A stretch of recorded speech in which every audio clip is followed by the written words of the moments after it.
ka-friendship. May tips pala ako na sa aking binibinta na product. Ganito, araw ka, hilamos. Maghihilamos ako sa aking sabon. Ang ganda ng sabon ko. Ito yung sabon ko ginagamit. Ganito ang gagawin. Pinata ko.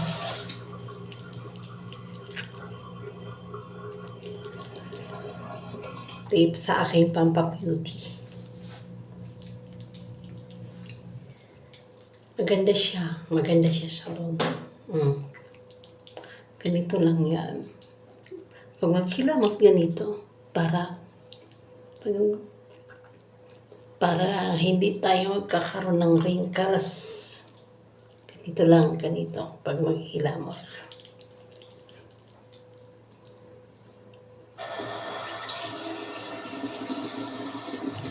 Maganda yung sabon.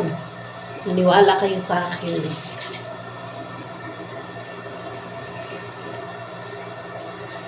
Subok ko na kasi kaya yung product na to, kaya yan, inahanap ko sa inyo, ina-offer ko sa inyo. Mura lang siya, pero maganda naman siya.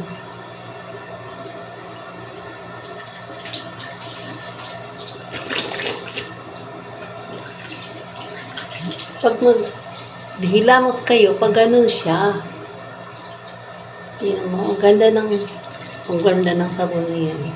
Ganda ng isko. O, diba?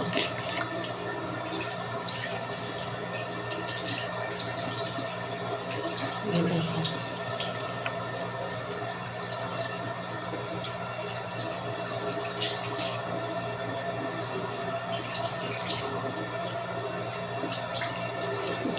Pagkatapos ko maghilamos, yung cream na yun nilalagay ko. Ganun ginagawa ko. Kaya ipapakita ko rin. Ang tips ko sa aking paglalagay ng aking cream. Ito yung cream. Maganda. Malaki yan siya. Maganda. Mura pa. Maganda. Solid naman ako. Hindi ko to ipibinta kung hindi maganda. Subok ko na. Ganito ako maglagay ng cream. Ganito siya. Ganyan lang. Konti lang siya.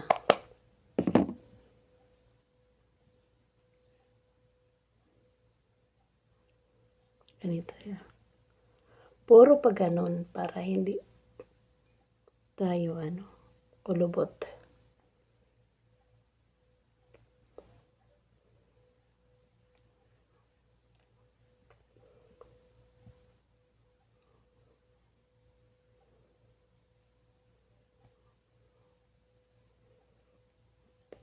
Palagi natin i-massage yung face natin para hindi tayo magkaroon ng wrinkles. Lalo na ako, 50 years old na. Matanda na. Kurang na. 50 years old na.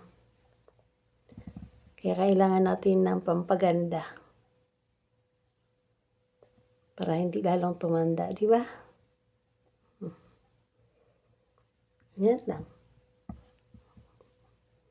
Pagkatapos ng maghilamos, yan, maglagay ka na ng cream. Pati dito sa liig, para pantay.